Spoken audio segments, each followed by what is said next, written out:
Eh bien voilà, j'étais professeur de philosophie, je ne dis pas je suis, mais je commence à dire j'étais, j'ai été toulousain donc pendant des années, jusqu'à la fin des études secondaires. Mon père était très, pendant la guerre, disons, était pacifiste, bon, et il a été dénoncé par les Français comme sympathisant communiste. Et c'est la sécurité allemande qui l'a sauvé. Les types sont allés voir le commissaire, ils ont dit écoutez, nous aussi on est communistes, mais avec Hitler, bien sûr, on a fait un communisme sans, 3 points, je n'ose pas dire, pour ne pas avoir des amis en prison. Oui, il a été sauvé par le SD, par le service, par d'anciens combattants de la guerre de 14, voyez. Et le policier conduit de Vichy a dit à mon père attendez que les Allemands s'en aillent, c'est-à-dire qu'ils attendaient l'aide de Roosevelt, évidemment. Oui, c'est pas ce qu'on vous raconte dans les livres. Quand Roosevelt avait son débarquement en 1944, oui, eh bien, il a reçu un message, c'est Maître Izorni, qui était l'avocat du maréchal, qui l'a dit, il a reçu un télégramme de félicitations du maréchal. Oui. Parce que le français, c'est l'ami, ce qu'il a dit en philo, ne supporte pas l'allemand. C'est un phénomène de jalousie, est-ce que vous voyez? Bon. Les filles n'ont pas l'accent pointu, elles sont sympathiques, donc sans l'accent pointu. Bon, d'accord. Non, je plaisante, c'est ce qu'on dit au XVIIe siècle. Oui. Comment dirais-je, j'ai voulu quitter l'atmosphère toulousaine lors de la guerre d'Algérie parce qu'il y avait, disons, une sorte de réanimation de guerre civile chez nous. Le maire du reste socialiste de ma ville allait, sous l'influence de sa femme, qui n'est pas la peine de préciser, à jumeler notre ville avec Tel Aviv, ce qui fait qu'évidemment, il a eu une majorité confortable, hein. Et chaque année, d'ailleurs, que ce soit Baudis, que ce soit chaque fois qu'un maire est élu chez nous, hein, et il va là-bas. Hein, il va dans cette ville qu'on appelle la colline du printemps, et dans mes cartes de géographie du 19e siècle, allemandes, qui sont à la maison, que j'ai achetées dans le Brockhaus, c'est-à-dire c'est une maison d'édition de Leipzig, vous avez en 1896-90, à l'Arctique de la Palestine, vous avez une grande montagne qui s'appelle Tel. Tel, ça veut dire la montagne en arabe. Habib, ça veut dire chéri, ça veut dire Beaumont. Ouais. C'est-à-dire c'est Beaumont qui est devenu Tel Aviv, voyez? Bien. Voilà. Et Tel Aviv était, je sais bien, vous allez me dire, c'est pas lié à ma présentation, mais enfin, disons qu'on vit dans le monde. Eh bien, et le Tel Aviv a été créé comme un faubourg de la Sarona, c'est-à-dire la Rose de Saron, qui était une colonie protestante allemande. C'est-à-dire que ce sont j'allais dire des parasites, ce sont, disons, des gens qui ont vécu sur autrui. Et ces gens-là ont été déportés pendant la guerre de 40-45 en Australie, où ils ont fait, je peux vous le certifier, un camp, alors là, magnifique, dans un ordre impeccable, voyez-vous ce que je veux dire, et ils sont rentrés dans la société australienne, parce que les Allemands, pendant de 1868 jusqu'en 1945, ce sont eux qui ont mis en valeur la Palestine, et les rapports avec la population sont tels, j'ai une thèse à la maison qui dit qu'en l'espace de 40 ans, il y a eu avec la population indigène 1 mort et 2 blessés. Bon, je ne sais pas si on peut dire autant des autres colonisations.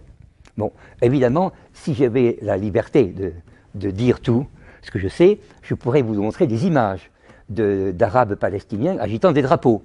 Ce n'est pas les drapeaux des Nations Unies, bien sûr. Mais ça, c'est bien sûr avant, disons, le moment où nous sommes. Non, je plaisante.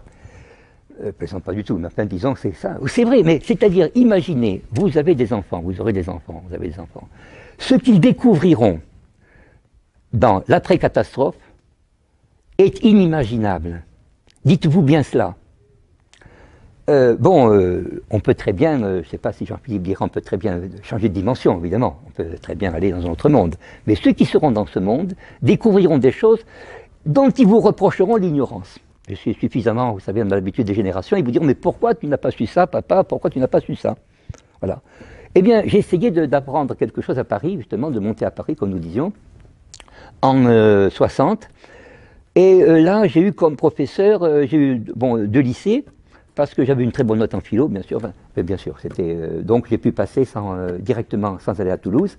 Et j'étais à Louis-le-Grand et Henri IV. À Louis-le-Grand, je suis tombé malade, j'ai eu des phlegmons, tout cela. Et je suis passé à Henri IV. Et là, j'ai eu comme professeur un homme que vous-même, vos parents ont connu, qui était le professeur Michard, qui a fait la gare des Michards. C'était 2 Toulousains. Et professeur Michard, justement, m'a formé en français. J'ai eu un professeur qui était de père juif, mais de mère chrétienne, qui était Dreyfus Le Foyer, qui traitait Cohn-Bendit de Youpin, enfin ça c'est autre chose, mais qui était médecin, qui m'a formé contre la psychanalyse, bien sûr, ça oui, ça c'était, j'étais, disons, montrer le côté, non scientifique, enfin, c'est-à-dire fictif, disons, des observations de Freud, et même manipulées, menteuses, vous voyez. Vous avez un très beau livre, d'un Toulousain du reste, qui s'appelle Les mensonges freudiens, là-dessus, que je cite dans mon prochain livre, qui est un livre un roman fiction sur la Grèce, la littérature grecque sur Platon, il n'a pas trouvé d'éditeur en France, il en a trouvé à Bruxelles, vous voyez. Bon.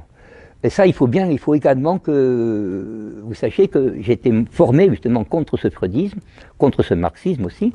J'avais comme camarade de classe à côté de moi, en Louis le Grand, le fils de Maurice Thorez, qui était le chef du Parti communiste, et qui était royaliste.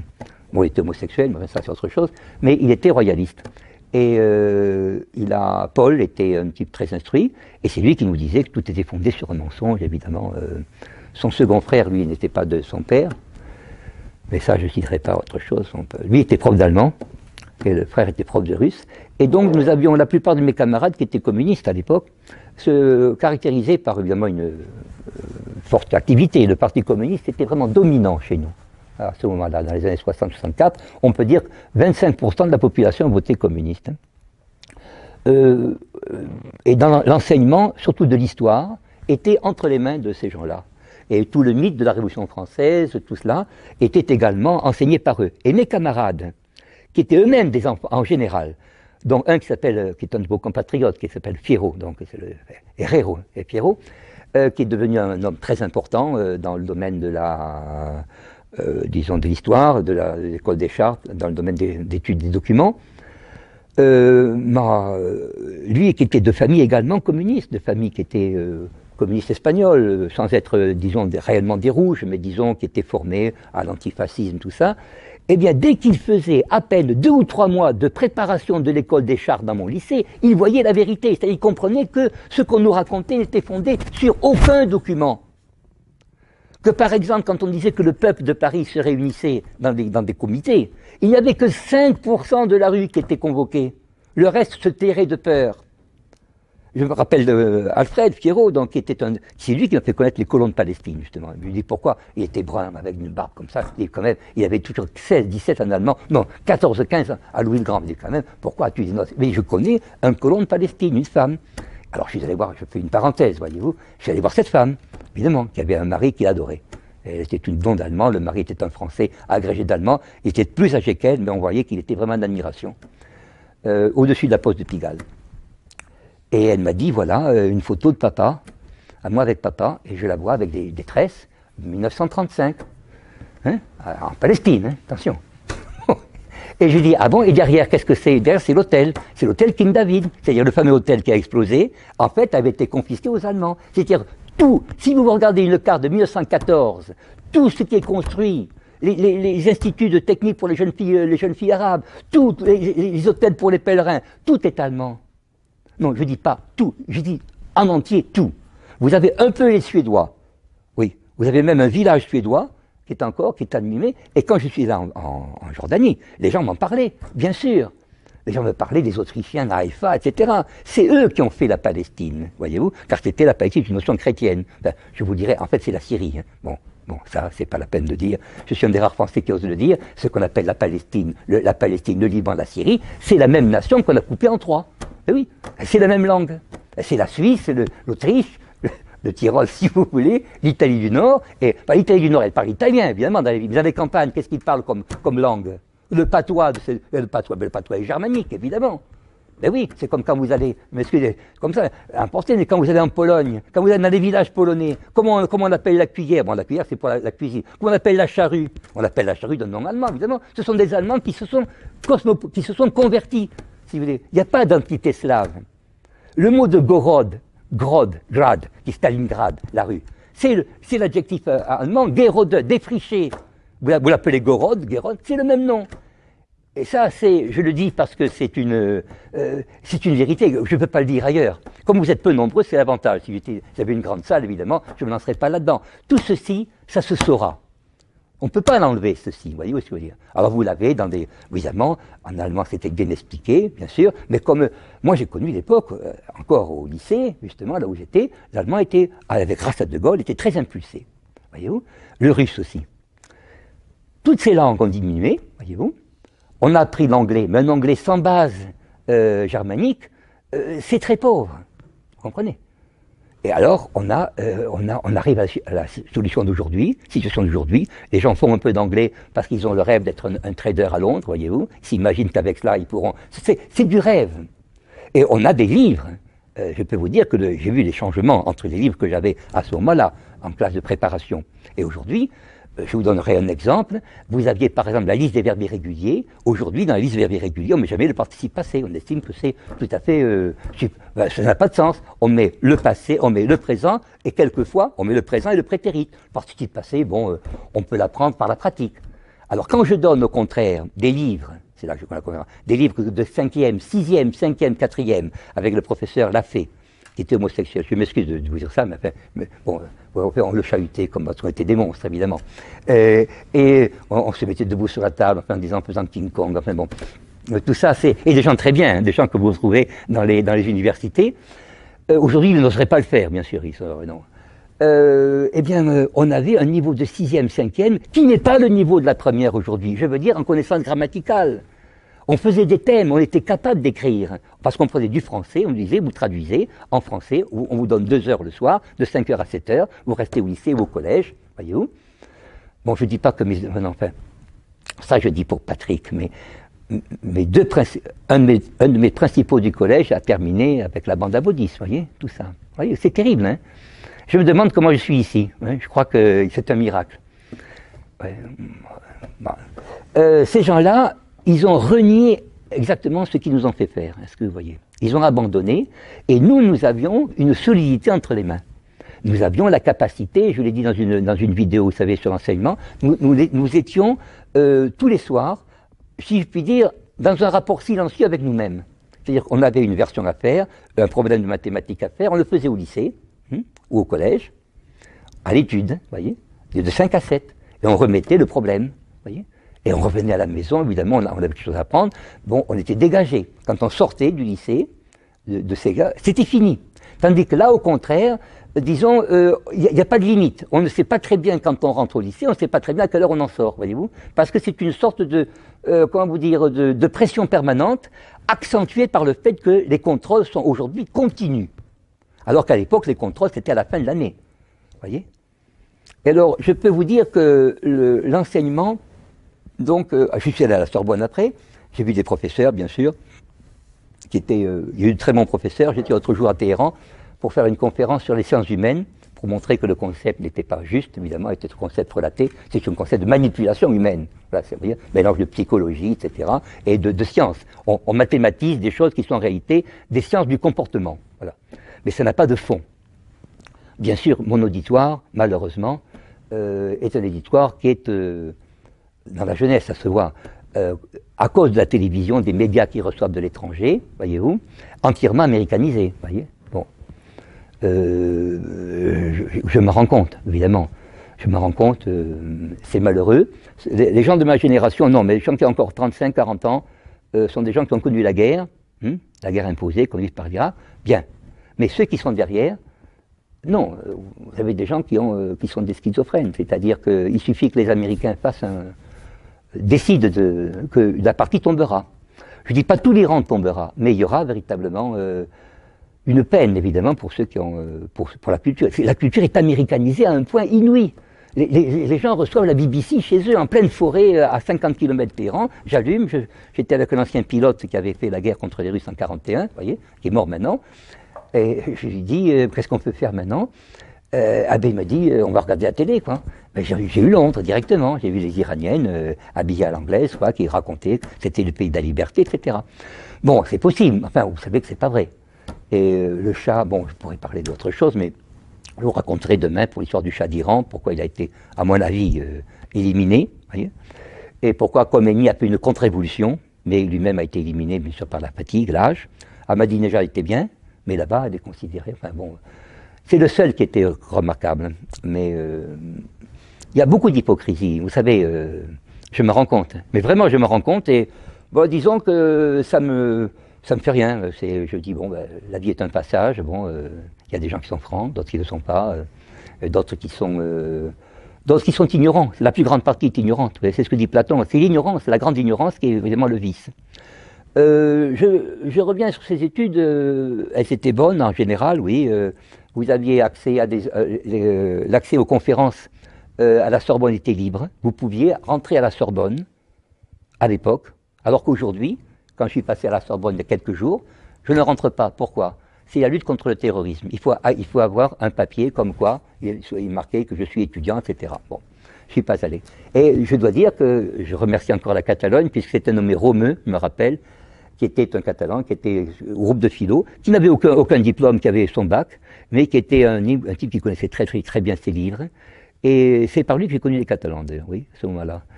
Je n'en connaissais aucun. Et quand je suis allé, quand j'ai passé donc mes certificats, tout ça, on passait des certificats. Tout ceci a été supprimé. Par exemple, au certificat de psychologie, on avait une formation de psychiatrie à l'hôpital. Ça a été supprimé en 68. Pourquoi? Parce qu'il fallait faire entrer la psychanalyse. Donc il ne fallait pas que la personne ait des connaissances psychiatriques, comprenez? Et oui, il ne fallait pas qu'elle sache ce que c'est qu'une maladie. Il fallait croire que Freud avait inventé ça, voyez-vous? Alors qu'après, il n'a pas inventé, il l'avait recopié, ou disons qu'il y avait plusieurs interprétations, voyez.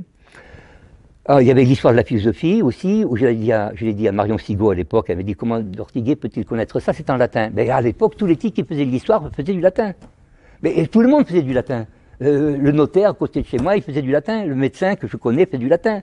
Les Ariégeois. Non, c'est pas que les Ariégeois soient difficiles pour eux, mais disons qu'ils faisaient du latin. Le dentiste faisait du latin. Mais tout le monde faisait du latin. Même le type qui foutait rien, il fait du latin. Il a fait du latin, je ne sais pas que ce soit la panacée, comme dit le remède, mais disons que c'est mieux que rien. Vous pouvez critiquer le latin comme je fais, à condition d'en avoir fait, bien sûr. Mais si vous n'avez pas fait, on vous raconte avec cela tout ce qu'on peut. Vous voyez, c'est ça la différence. Et le grec aussi, bon, et nous avions donc une bonne formation, des maîtres qui nous aimaient, bien sûr. Je me rappelle, les professeurs faisaient leurs cours, je me rappelle de Halquier, sur la mathématique de Descartes et de Leibniz, sans papier, c'est-à-dire c'était 1h30 de cours. Vous voyez, oui, rien. Vous aviez Deleuze qui était alcoolique, dont on a fait, bon, lui, il est mort du délirium tremens, sauté par la fenêtre, bon, on en parle. Les autres, on n'en parle pas. J'ai connu des gloires. Bon, Dieu les connaît, comme on dit. Mais, comme on dit vraiment. Mais les hommes, vraiment, ignorent ces gens-là. Qui ont écrit sur le temps, par exemple, il y a René Poirier qui a écrit sur le temps, etc., qui était très bien, qui avait vécu au Brésil, parce qu'il ne supportait pas des communistes en 1945, tout ça, bon. Et bien ensuite, j'ai connu un jour un homme qui était le plus mauvais d'entre nous, comme on dit, qui s'est occupé de traductologie, l'amiral, et il m'invite, il me dit, j'ai un gars que j'aimerais que tu vois, il s'appelle Cohn-Bendit, c'était en 66. Ah ben je dis, je vais le voir, Cohn-Bendit, oui. Je vois un type, bon, il me regarde comme ça, comme je voyais qu'il me testait, ça se sent. Et je lui dis, oui, je fais un peu d'allemand, tout ça. Aussitôt, je lui ai apparu comme un être normal, vous voyez, oui. Oui. Car lui était d'une famille de Troyes. Oui, de Troyes. Il a fait ses études en collège religieux, de Troyes. Et il était né plus jeune que moi. Moi, je suis né en 41. Le jour de la fête des mères. Bon, c'est-à-dire qu'il était sur l'imitation du Muttertag allemand. Après, on a fait la fête des pères pour une vue commerciale. La fête des mères. Bon. Et lui était né en 45, donc les Allemands ont quitté Toulouse quand même en 44. Alors, comment vous faites pour avoir une pension? Parce que quand même, les Allemands ont quitté Toulouse, donc vous n'êtes pas menacé, mais il vous faut une pension pour vivre quand même. Eh bien, sa mère, qui était sioniste de gauche, sikh, a dit, voilà, il avait un mois, je le portais, les Allemands étaient toujours là, donc il pouvait être déporté. Donc il avait un stipendium qu'on appelle une pension, qui à l'époque, ça faisait 1 franc de marque, 1 marque de franc, il avait un haut niveau de vie, à Paris. Il est resté le 66, il était très méprisant, et il s'occupait de sociologie, c'est-à-dire que l'université de Nanterre faisait une licence de philosophie, voyez-vous, dans laquelle il n'y avait pas de métaphysique, comme dirait notre ami Jean-Philippe, il y avait de la sociologie. Alors, c'était recruté sur le 16e arrondissement, les quartiers les plus riches de Paris. Plus les pieds noirs. Mais ça, on peut être riche, mais il y avait des pieds noirs beaucoup. Bon, et les autres, hein. Bien. Bon, je dis pas.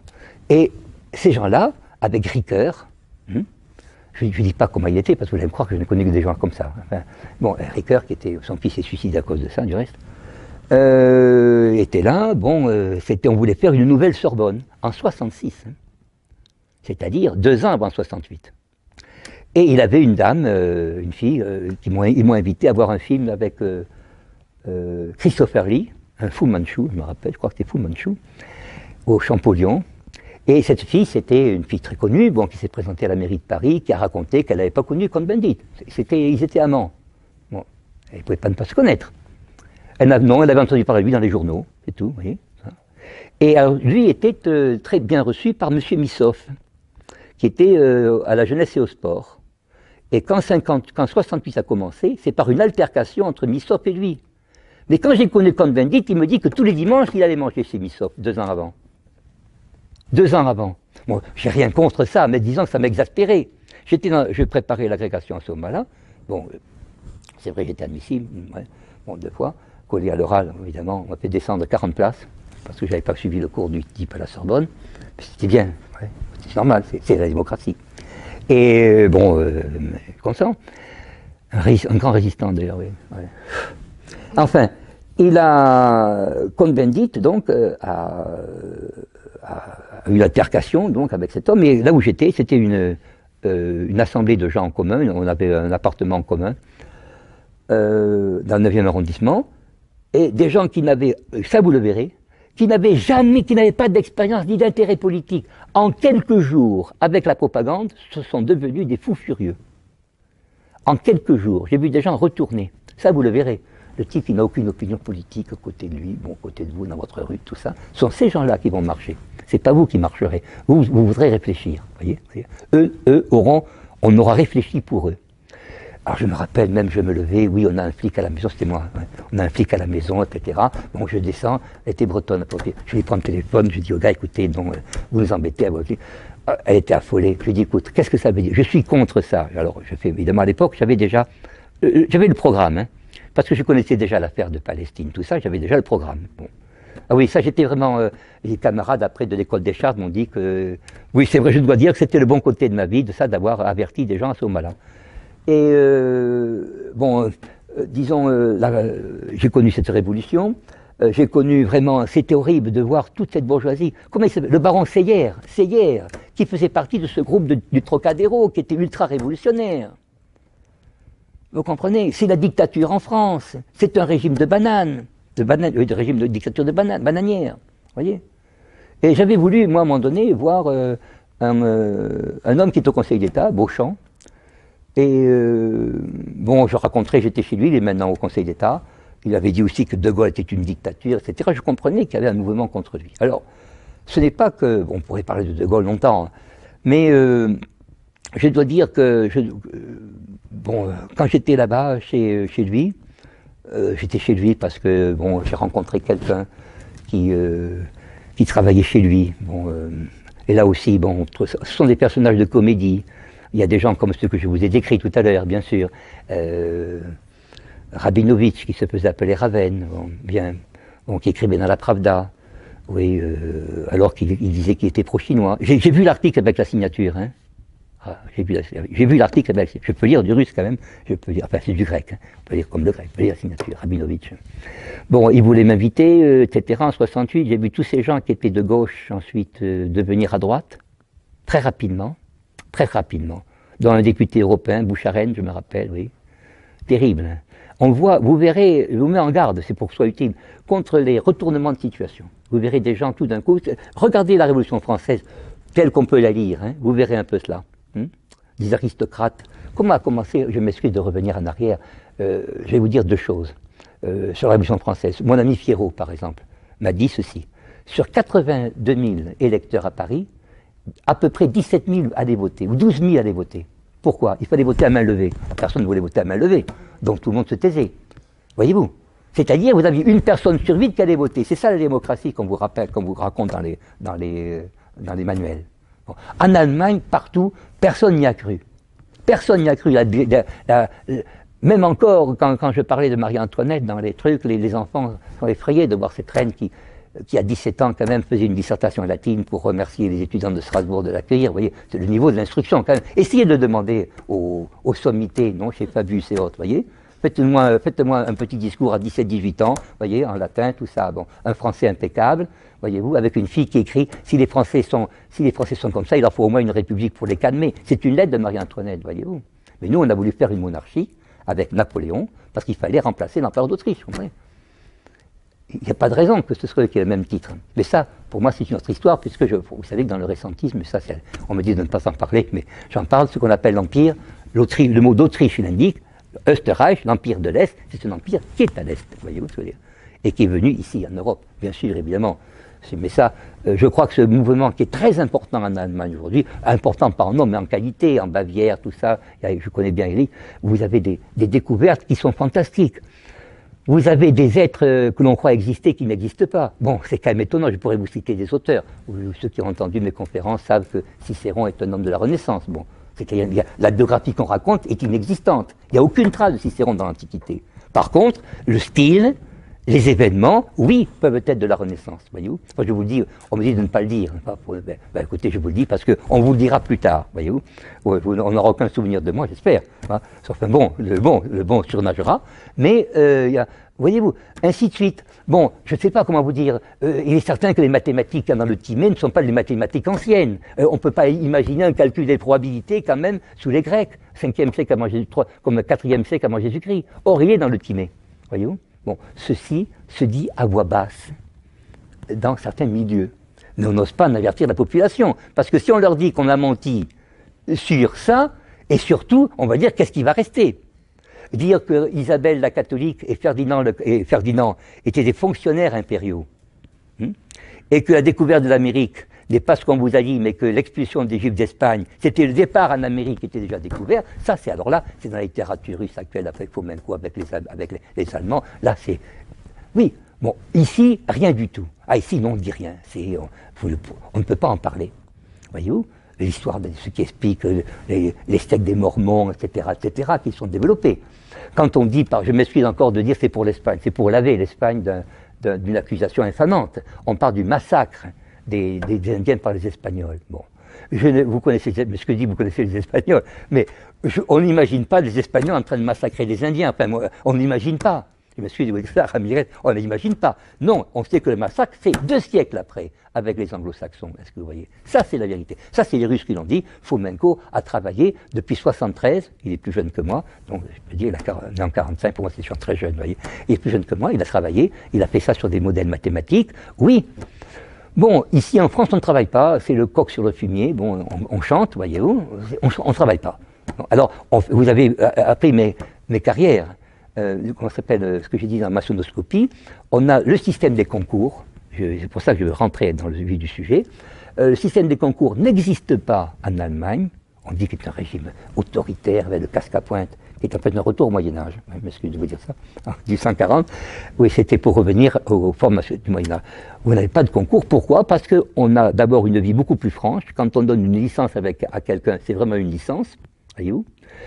Quand on pense qu'un homme est capable d'enseigner, eh bien, qu'est-ce qu'il fait une fois sa licence? Il écrit à un directeur d'école, eh bien, je vais enseigner chez vous, on lui donne 2 tuteurs expérimentés, ça pourrait être moi et quelqu'un, disent voilà, cet homme est capable, il est capable d'enseigner et il est capable de devenir quelqu'un.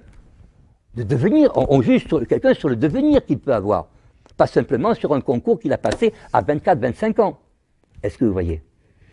Il n'y a pas en Allemagne de grandes écoles comme l'école polytechnique, l'école des ponts et chaussées. Vous avez des écoles mais qui ne sont pas sur des concours avec des concours d'entrée aux grandes écoles, ou quand vous êtes dans une usine par exemple, vous ouvrier qualifié, vous présentez quelque chose, regarde monsieur machin de Centrale, il dit que c'est pas vrai. Bon.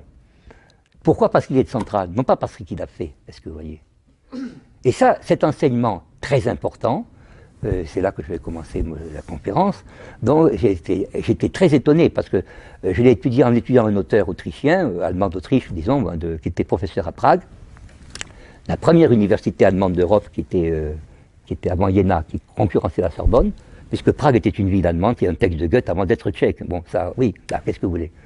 C'est comme, évidemment, que Alger était arabe avant d'être français. Bon, Mais là, c'est l'inverse, vous voyez. Ouais. Tout ça également, en Allemagne, partout, en Belgique, c'est su. Ici, c'est le blocage. Voyez-vous? Pourquoi a-t-on ce blocage? Ça, c'est une question. Mais je reviens à ce que j'ai donc découvert, c'est que l'enseignement technique, dans les années où Nietzsche est né, c'est-à-dire en 1800, il est né en 1944, je crois, mais c'est dans les années 1848, 49, était très important en Allemagne. Et aujourd'hui, ce qui fait qu'il n'y a que 7,1% dans la jeunesse, y compris toute la jeunesse, immigrée, tout, en Allemagne, il n'y a que 7% de chômeurs, c'est à cause de l'enseignement technique, qui est adapté, bien sûr, à la qualité de vie. Vous comprenez? Alors pourquoi ceci existe ainsi, il ne peut pas être imité? Quel est l'écran qui empêche l'imitation? Il y a un écran qui empêche ça, qui empêche que ce soit vu. Pourquoi, par exemple, un homme ici, quand on fait l'agrégation de n'importe quoi, eh bien, on a un programme, bien sûr. Mais si vous ne passez pas le concours très jeune, avec une certaine innocence, et que vous n'essayez pas de vous poser trop de questions, vous passez. Mais si vous avez une certaine expérience, alors là, vous êtes trop tatillon, vous ne passez plus. Donc, en fait, c'est un concours de recrutement inversé. C'est-à-dire que c'est là pour pouvoir, justement, saper l'aristocratie. Est-ce que vous voyez? C'est-à-dire le gouvernement des meilleurs. C'est ça que ça veut dire aristocratie. C'est pas avoir de l'argent dans la poche. Vous voyez?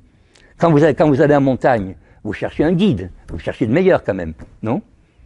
Je ne sais pas si en Catalogne c'est différent, mais je veux dire, c'est comme ça. Eh bien là, c'est la différence. Un leader, c'est quelqu'un qui se tient dans un bureau et qui commande. Un guide, c'est quelqu'un qui part devant. Alors vous avez le bon guide, et puis vous avez le séducteur qui dit qu'il guide, alors qu'en fait il ne guide pas. Voilà. Voilà, c'est pour ça. Cette image de la montagne est tout à fait juste. C'est la raison pour laquelle, justement, disons, ça a été donc une grande partie de mon existence. J'ai travaillé en Autriche pendant très longtemps parce que j'ai voulu voir, j'ai découvert les archives de quelqu'un qui était partisan de la polygynie, c'est-à-dire un mariage d'un homme avec plusieurs femmes. Ne riez pas, mais c'est très important. C'était sur l'instinct polygynique, avec quoi il essayait de lutter contre les déviations, etc., les vices, tout cela. Il a écrit sur la loi du nombre premier, etc. C'est Christian Ehrenfeld qui a fait la théorie de la forme, la Gestalt théorie, la Gestalt psychologie.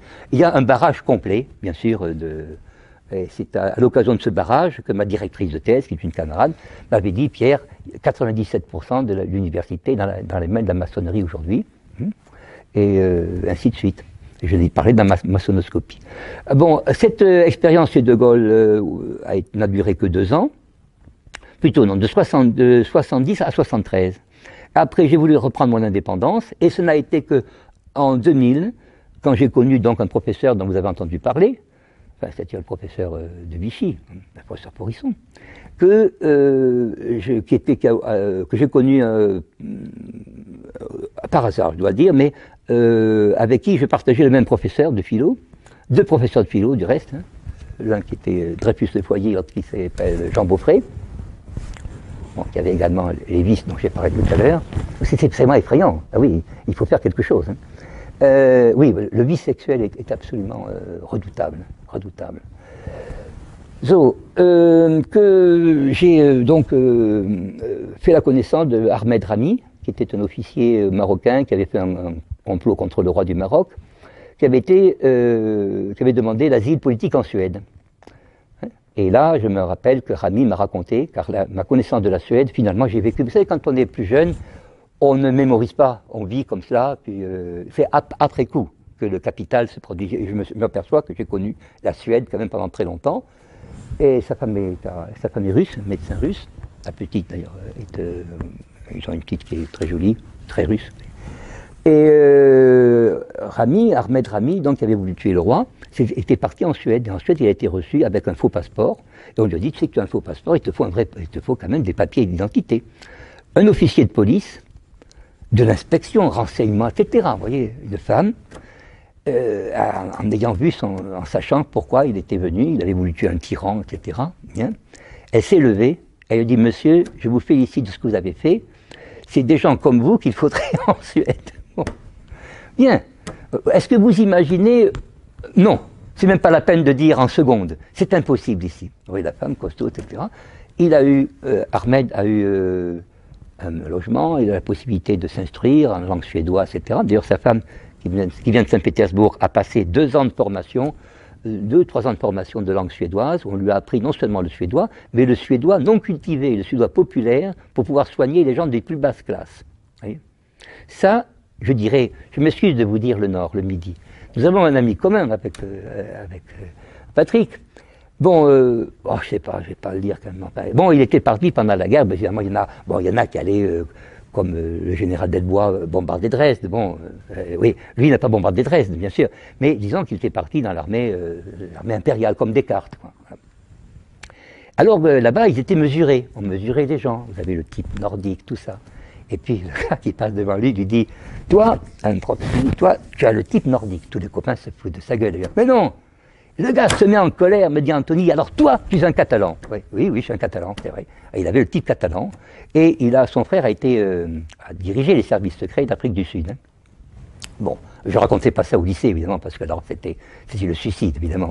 Et j'ai connu un peu, j'ai pas connu l'Afrique du Sud, mais disons que j'ai bien connu ce milieu autour d'Anthony. Et puis surtout, disons, pour revenir à la Suède, j'ai vu un pays d'une discipline que je ne soupçonnais pas ici en France, même en ayant vu l'Autriche. C'est-à-dire que des gens qui, je ne sais pas moi, qui sont capables de faire des sacrifices car ils vivent en communauté. Par exemple, j'ai vu des églises, une église encore, je la vois, elle est là l'église, je descends, une église protestante, luthérienne, hein, qui donnait son église aux catholiques, et les catholiques la donnaient aux gens de Lefebvre, enfin, aux intégristes. Oui. Oui, bien sûr. Et les gens, ils vont à l'église pour prier, non? C'est une église, donc on y va. Et, qu'on me dise, ça vous cause un problème? Non, pour eux, c'est pas un problème. Ou plutôt, c'est un problème résolu. Voyez-vous? Donc, il n'y a aucune difficulté. Voyez-vous? Quand on voit quand même des gens, ici, on parle de la France fille de l'église, mais quand vous voyez la reine Christine de Suède, quand même, qui était la fille d'un grand professeur, d'un grand maître protestant, enfin d'un grand roi protestant, finir avec une vie agitée, je veux bien, mais finir nonne, comme sœur Brigitte, finir nonne à Rome, avec une bibliothèque dont j'avais chez moi, plutôt je l'ai vendu, j'avais chez moi le catalogue. Ça fait honte à nos professeurs d'université de voir le catalogue des livres que lisait la reine Christine. Voyez-vous? Dont on a fait un film américain qui est très léger. Ceci a existé. Voyez-vous ce que je veux dire? On vous fait croire, on ne vous dit pas que ça a existé. Voyez? Alors, donc, les programmes d'histoire, c'est ce que j'ai compris. Les programmes d'histoire, moi, je voulais être historien. Mon père avait historien, bon, j'avais tempérament philosophique, mais historien. Mais ma première copie d'histoire, une dissertation d'histoire à Henri IV, nous avions la paysannerie, par exemple, en Russie. Il fallait faire une dissertation de 2 heures. Et il dit, voilà, le professeur dit, j'ai corrigé avec une grille. Chaque fois que je vois un mot, je mets un point. Voyez-vous? Et si j'ai pas le mot, il n'y a pas le point. Bon, je me suis dit, on ne va pas qu'à lire avec un quadrillage comme ça. Alors à ce moment-là, j'ai fait de la philo. Bon, bien sûr. C'est ainsi que je suis revenu prof de philo. Et bon, dans ma thèse, j'ai connu bien sûr d'autres des choses. Par Anthony, par des gens politiques, des hommes politiques de son âge que j'ai connus. J'ai visité l'Espagne, bien sûr. Comment vous dire, je vous en parlerai demain dans la conférence donc, sur la maçonnerie. J'ai voulu me présenter. Après, je suis allé à Miran, grâce justement à Ahmed Rami. Oui. On m'a invité un jour, on m'a dit, monsieur Ortega, est-ce que vous voulez parler? Rami a dit, écoutez, il y a un Français qui connaît des choses, interrogez-le. Et c'est comme ça que j'étais à Miran, voyez, pendant maintenant 10 ans, 10-11 ans. Voyez, 10-11 ans. Et monsieur Nawab, qui avait fait la chaîne française, même quand il a entendu, paraît-il, ma première intervention, n'en croyait pas ses yeux. Oui, parce qu'il voit les Français d'après le programme d'enseignement qu'on fait, vous comprenez? C'est-à-dire des gens, quand vous leur parlez d'un type, il était séminariste, je vous donne un nom connu. Je dis d'abord qui il était, puis je vous dirai qui il est. Il était séminariste, catholique, à Issy-les-Moulineaux. Bon, bien, d'accord. Ensuite, il a connu une personne, une femme. Merci, non, mais je fais quand même attention. Il a connu une femme, donc, qui était juive, qui était protestante. Bien, elle est morte d'une canicule en 2004. Elle est morte avec même le signe, tout ça, sur sa tombe. Bien. Et est devenu luthérien. Bien. Et là, c'est Henri Corbin qui a écrit beaucoup sur l'islam.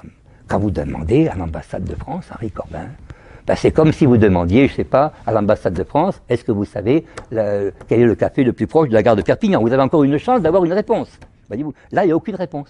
Et en effet, il n'y a rien sur De Gaulle. Aucune œuvre de De Gaulle. J'ai fait faire une jeune Turque, parce que l'Iran est composé en grande partie de Turcs. Vous savez, ce qu'on appelle les Turkmènes. Bien sûr, si vous étiez, j'espère, si l'école universitaire de m'entendre, mais en turkmène, vous avez deux mots. Vous avez men, man, qui signifie l'homme. Essayez de dire men c'est man, l'homme. Et turc, qu'on appelle, c'est le danois tiusk, tiuk, qui est deutsch, qui signifie l'homme du peuple, c'est tout. Ouais. Simplement qu'on a mis R, c'est l'homme du peuple. Bon, mais ça, c'est dit en allemand. Ici, c'est pas dit du tout, bien sûr, parce que les Turcs, c'est des gens qui ont des cornes à la place des oreilles, vous voyez, les têtes de Turcs, voyez-vous. Bon, je ne dis pas que le mot arabe, le mot albanais ou le mot arabe, bon, enfin, en admettant, bon. Beaucoup de mots, moi, je vous dirai demain ou une autre fois, peut-être, ma conception qu'il y a une langue unique, à mon avis, de l'humanité, il n'y a pas de langue différente, il y a des langues uniques qui ont été divisées, ce qu'on appelle le mythe de Babel, vous voyez. Et que c'est Leibniz qui le dit dans les nouveaux essais sur l'entendement humain en français, oui. Mais disons que pour revenir donc sur l'activité iranienne, donc bon, vous la connaissez certainement peut-être par les interviews, tout cela. Et pour revenir à la conférence au sujet sur l'enseignement que j'ai effleuré, je vous donnerai donc après ce que j'ai dit sur mon maître Michard, un avis. L'avis c'est celui de Nietzsche. Bien sûr, j'ai écrit une critique de Nietzsche, mais qui est une affaire, disons que c'est comment on critique comment on soigne quelqu'un qui est malade et qu'on essaie de lui faire retrouver une santé qu'il avait et qu'il a perdue. Voilà. Bon, bien sûr, pourquoi a-t-il perdu cette santé? Il y a eu la syphilis, je sais qu'on m'a critiqué là-dessus, mais vous avez un document qui montre que la syphilis avait été contractée pendant la campagne de France. Ouais. On a quand même contribué à l'histoire, mais il faut quand même y aller. Hein. Et puis, oui, c'est malheureux. Oui, c'est malheureux d'être là. Et il a été aidé par son maître, Wagner. Et je m'adresse à vous, Catalan, parce que vous savez qu'au début du siècle, d'abord vous avez un grand Wagnérien chez vous et un homme qui aimait beaucoup Nietzsche, qui connaissait bien la musique de Nietzsche, la musique au piano. C'était Dali, Salvador Dali, ancien officier de l'armée, hein, de réserve, officier de réserve. Hein, qui avait peur de mourir, c'est pour ça parce qu'il avait son œuvre, alors c'est pour ça qu'il est parti aux États-Unis. J'ai eu un témoin, c'était De Grelle, que je connaissais bien, qui me l'a dit, ouais. Et Dali était un grand wagnérien, oui, quand vous allez à Cadaqués, vous avez une sorte d'île grecque devant, mais il a dédié à Tristan et Iseult, oui, c'est un homme qui a une grande sensibilité, qui s'est fait passer pour fou parce qu'il fallait trouver évidemment une manière de parler aux gens, qui écrit très bien, le français, c'est vrai qu'il s'est corrigé un peu par cet ordre de l'Académie française, mais c'est bien. Je vous dirais d'ailleurs, puisqu'on parle de Dali, c'est un peu, pas du coq à l'âne, mais disons, je tiens quand même à le dire, non pas dans le journal d'un génie, que je vous conseille de lire, oui, parce qu'il parle de Wagner aussi là-dedans, mais dans des entretiens privés, il parle de, comment ça s'appelle de sa vie, de Figueras. Et il dit à Figueras, il y a un café, il parle de ça après 68, hein, il y a un café. Et autrefois, on avait le portrait de José Antonio, ouais, José Antonio qui est mort à Alicante. Ouais, et alors, le patron l'a enlevé, il m'a dit, Dali, je l'ai enlevé parce que les touristes français, ils font la tête chaque fois qu'ils voient le portrait de José Antonio. Ouais, il l'a enlevé. Mais il disait, José Antonio disait toujours, on dit aujourd'hui, abat ceci, abat le capitalisme, abat ceci, abat cela, voyez-vous. On s'oppose, comme vous dites très bien, Jean-Philippe. Et nous, on dit au contraire debout. Alors évidemment, le mot debout, vous connaissez en espagnol, c'est arriba. C'est parce que le mot est différent. Vous comprenez? Un côté, on se lève, et de l'autre côté, au contraire, on s'aplatit. Ça, c'est du Dali. Voilà. Voyez? Et je dois dire qu'on a peu connu de gens, même pas connu de gens qui étaient aussi libres d'esprit, voyez-vous, dans la chose. Et il doit cette liberté, bon, je vous dis entre nous, écoutez, il doit cette liberté à Franco, évidemment. si Franco avait perdu, l'Espagne est remarquable dans le monde. Ça m'a été dit en Allemagne, ça m'a été dit, pas en Chine, mais un peu, enfin au Japon, ça m'a été dit. Ce qui est caractéristique de l'Espagne, voyez, et qui permet que l'on puisse parler ici encore en Catalogne, c'est que l'Espagne est le premier pays qui a vaincu sur son sol militairement les forces communistes. Aucun autre pays ne l'a fait, voyez ce que je veux dire. On l'a vécu souvent en Allemagne, il y a eu un problème de guerre civile évitée, mais dans l'affrontement militaire, non, voyez-vous. Et ceci, bon, a permis à la société espagnole, à beaucoup de libraires, à beaucoup d'intellectuels, de se maintenir encore, alors que nous, déjà, à partir de 70, nous commencions de péricliter. C'est-à-dire que le déclin, si on peut dire de déclin, a reculé de 30 ans en Espagne. Mais c'était suffisant pour faire une deuxième génération, est-ce que vous voyez, qui chez nous a été perdue quasiment en 70, en 80 elle était éteinte, voyez-vous, voilà. Ça, c'est une chose qui est... Alors, en quoi Nietzsche est-il important? C'est parce qu'il a fait, quand il était à Bayreuth, c'est-à-dire, vous savez, vous connaissez tous l'aventure de Wagner, qui a donc 30 ans de plus que lui, avec sa femme qui est la fille du compositeur Liszt, ils avaient reçu Nietzsche à Tribschen en Suisse, et ils avaient avec lui, disons, eu ce projet de faire une sorte de théâtre dans lequel le peuple puisse communier avec l'esthétique, avec la science du beau. Parce que la thèse allemande, qui est dans Kant, qui est dans Schiller, qui est partout, c'est la beauté, c'est du Kant, et le symbole de la moralité. Plus la beauté augmente, plus l'animation vers la vertu augmente, voyez-vous. Alors qu'aujourd'hui, on essaie de séparer évidemment les deux. La beauté, c'est ce qui plaît, voyez-vous. Mais, dit Kant, c'est ce qui plaît immédiatement, c'est-à-dire ce que je ne peux refuser, c'est-à-dire ce qui touche ma conscience, voyez-vous, ce qui me réveille en soi, me tient à l'éveil. Voilà exactement. Bon, Platon dit c'est la splendeur du vrai. Alors, voyez-vous, les anciennes écoles, l'Allemagne continue.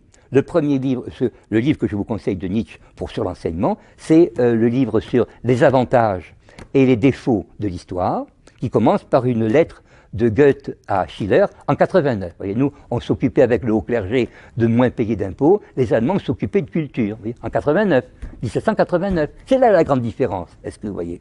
La révolution, n'oubliez pas, a commencé avec le haut clergé. La contestation du roi était faite par le haut clergé. Et comme me disaient mes copains chartistes, donc Fierot, par exemple, Alfred, eh bien, des gens comme Marat, par exemple. Bon, je ne dis pas d'où il vient, je ne vais pas avoir un procès avec la LICRA, mais Marat, par exemple. Qu'est-ce qu'il a fait, Marat? Marat a fait un livre, a fait un journal, La Nuit du Peuple, qui était financé par le duc d'Orléans. C'est le duc d'Orléans qui a donné un poste à Marat chez le futur Charles X, qui était lui-même de la maçonnerie. Vous comprenez? Si vous ne voyez pas ça, mais les Espagnols de l'époque le voyaient. Pourquoi sont-ils rentrés en Catalogne en 1790? Non? Mais c'est à l'appel de la population, évidemment, qu'ils sont rentrés. Ils ne sont pas rentrés en disant c'est l'Irak, vous voyez? Non. Non, mais est-ce que vous voyez la différence? C'est pas George Bush, c'est pas un George Bush espagnol qui est rentré en France. Est-ce que vous voyez? Ils sont rentrés à l'appel de la population. Et je crois que c'est Foch, je crois qui c'est qui s'enterre ici, le catalan, c'est Foch, non? Quand Foch est venu, Anthony me disait, et les gens à l'enterrement, il a été hué par la population, quand même en 1920, si on ne vous dit pas, évidemment. Foch, c'est parce qu'il était un haut gradé de la maçonnerie, évidemment. Voyez-vous? Oui. Joffre, non, Joffre, pas Foch, Joffre, c'est Joffre. Oui, bien sûr, Joffre, catalan, Joffre. Excusez-moi, Joffre. C'est Joffre. Et Joffre a été hué, voyez-vous? Bon, vous savez, bon, je ne retourne pas sur les choses de l'histoire, mais ce que dit Nietzsche, voyez-vous, est très important. Il a bien formulé, il a bien senti, malgré son côté, comme disait Cosima, maladif à l'époque, qu'on apprend l'histoire comme un modèle que l'on croit transparent. On s'imagine qu'on connaît l'Antiquité, qu'on connaît le 19e siècle, le 18e, exactement de manière, comment vous dire, lucide. Pas du tout. Il faut conserver un mystère, de même que vous conservez une liberté à la personne qui est la plus intime avec vous. Il y a également une sorte d'atmosphère ou disons de pudeur à avoir avec l'Antiquité. C'est-à-dire qu'elle nous apparaît à travers des représentations. Est-ce que vous voyez? Mais nous ne sommes pas là pour vivre dans un passé que l'on prétend connaître. Bon, vous allez me dire, vous prenez un curé, je m'excuse de dire un pauvre curé, il n'y en a plus aujourd'hui, donc on ne choque personne. Mais comme j'ai connu. Bon, on aurait dit à des pauvres curés que je connais, écoutez, en Palestine, par exemple, quand on creuse, hein, on ne trouve rien. Bon, on creuse, le temple de Salomon, on ne trouve pas. Enfin, je ne sais pas si vous l'avez trouvé, mais on ne trouve pas en Palestine. On a trouvé des caves. On dit, du moins qu'il y a des caves, il y a un palais. Et avec les caves, bon, on cherche le palais. Imaginez que Versailles tombe, on ne voit pas que les caves, on voit quand même une statue. Il n'y a rien. Bien. On a eu, en effet, quelques documents de Salomon, mais c'est des faux. Hein. Même, ils se sont dénoncés mutuellement à la télévision. Il dit c'est un faux qu'on met par le compatriote. Là, hein. Oui. C'est un escroc, lui. Lui, c'est un escroc. Oui. Nous, non, mais lui, oui. Bon, voilà, c'est tout. Voilà. Alors, on dit, par exemple, on ne trouve pas de traces. Et ceci, vous le verrez dans une grande propagande, quand on va vous imposer une religion, ce qu'on fait maintenant, qui soit une sorte de syncrétisme de toutes les religions, on va vous dire tout d'un coup, ce que je vous dis, hein, des documents, vous dites, pardon monsieur, vous dites des documents, vous dites des évangiles, ah oui, vous savez qu'on les a modifiés, vous savez qu'on a modifié l'autre jour sur l'histoire dans Saint-Paul, l'histoire sur les pharisiens, parce que c'était raciste. Mais c'est qu'on n'a pas de texte de l'époque. Tous les textes qu'on a sont les textes de la Renaissance. Il n'y a pas de texte antérieur. Les textes de Platon datent du XIVe siècle, du XVe siècle. Au Vatican, le Codex Vaticanus, c'est 1400 et quelques, c'est tout. C'est pour ça que je crois que c'est Platon. Enfin bon, ne dites pas ça, parce que là, ils vont dire, faut Ortiguer, c'est l'âge qu'il a un peu. Non, je pense ça depuis très longtemps. Avec l'âge, on a la liberté quand même, vous savez, comme les enfants, la liberté de jouer. Non, alors on vous dira, mais monsieur, il n'y a pas de document. Et vous croyez où? Vous croyez à l'époque de la... Enfin, non, je n'ose pas dire, parce que là, si je raconte... Non, ça c'est fini. Hein. Ah non, la chambre à... Non, c'est fini ça. Non. Pas de document. Non. Comment Moïse, tout ça? Non, mais tout ça, c'était... Tout ça, monsieur, c'était symbolique. Vous comprenez ce que je veux dire? C'est des manières de parler. C'est pour ça qu'on vous prépare des langues, voyez-vous. Uniquement, on fait ça en psychanalyse, on vous dit votre langage n'est pas une expression de la réalité, c'est l'expression de symboles que vous portez en vous. Voyez-vous? Mais seulement comme vous étiez trop stupides, on était trop stupides pour le croire avant, voyez-vous, eh bien, maintenant, on a fait des images. Alors ces mêmes rabbins qui parlent, ils vous diront, mais Moïse, mais c'est nous. Voyez-vous, c'est vous, c'est moi. Est-ce que vous voyez? Mais on ne s'est jamais trompé. Dans le Coran, vous avez un passage à la fin du monde. Hein. Vous avez, tout le monde est réuni. Bon. Je raconterai deux histoires. Et puis vous avez les gens qui disent, les chrétiens disent, ah oui, c'est vrai, on a compris maintenant. C'est vrai, ah oui, on ne voyait pas ça comme ça. Il y a des musulmans, ah, on voit mieux maintenant. Et puis le rabbin vient, il dit, ah mais oui, moi aussi, j'ai toujours dit ça. Alors, le rabbin dit, non, toi, tu as toujours menti. Hein. On dit comme du Christ, vous voyez. Et donc, tu s'en vas. Voyez-vous. Mais ça, c'est une vie, c'est vu par un homme, si vous voulez, bien sûr. Mais je crois que ça se passera ainsi. Je crois que la plupart des gens seront dupés. Vous savez, quand même, les chrétiens, n'importe quelle religion. Bon, moi, j'estime que c'est la même. Enfin, la même qui est éclatée, qu'on appelle le miroir d'Aphrodite. C'est un miroir qu'on a laissé tomber. Puis vous avez des, comment on appelle ça, des éclats de verre, voyez-vous, qui sont là, qui forment, dans chaque éclat de verre, vous voyez. Vous voyez, c'est démultiplié. En réalité, il faut l'unir. C'est plus grand.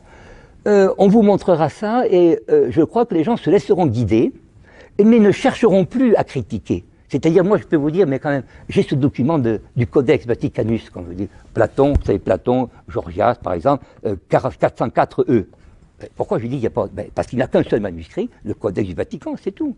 Et d'autres codex qui ont été recopiés. Il n'y a pas un codex à Byzance. Alors si il y a des codex à Byzance, mais en 1280, il y a un incendie, c'est foutu, il n'y a plus rien. Vous savez, c'est comme pour le voyage sur la Lune. Et on vous a dit, il y avait des archives, il n'y a plus rien maintenant. Il n'y a plus rien. Il n'y a plus rien. Alors, qu'est-ce qu'on attend? Oui, c'est fini, c'est dommage, hein, on les avait. Et puis, c'est fini. Bon, c'est fini. Et ainsi de suite.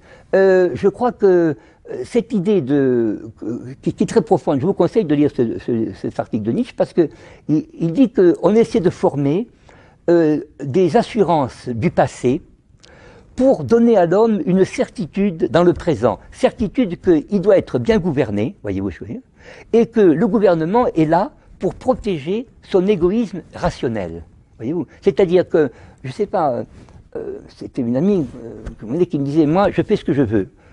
Oui, je me disais, mais est-ce que tu sais ce que tu veux? Bon, ça c'est du socratisme. Vous disiez, Socrate avait deux femmes. Vous savez, il y avait une femme qui était âgée, et puis une autre qui était plus jeune. Bon, mais enfin, il avait quand même peut-être la difficulté des doublés, voyez. Et ainsi de suite.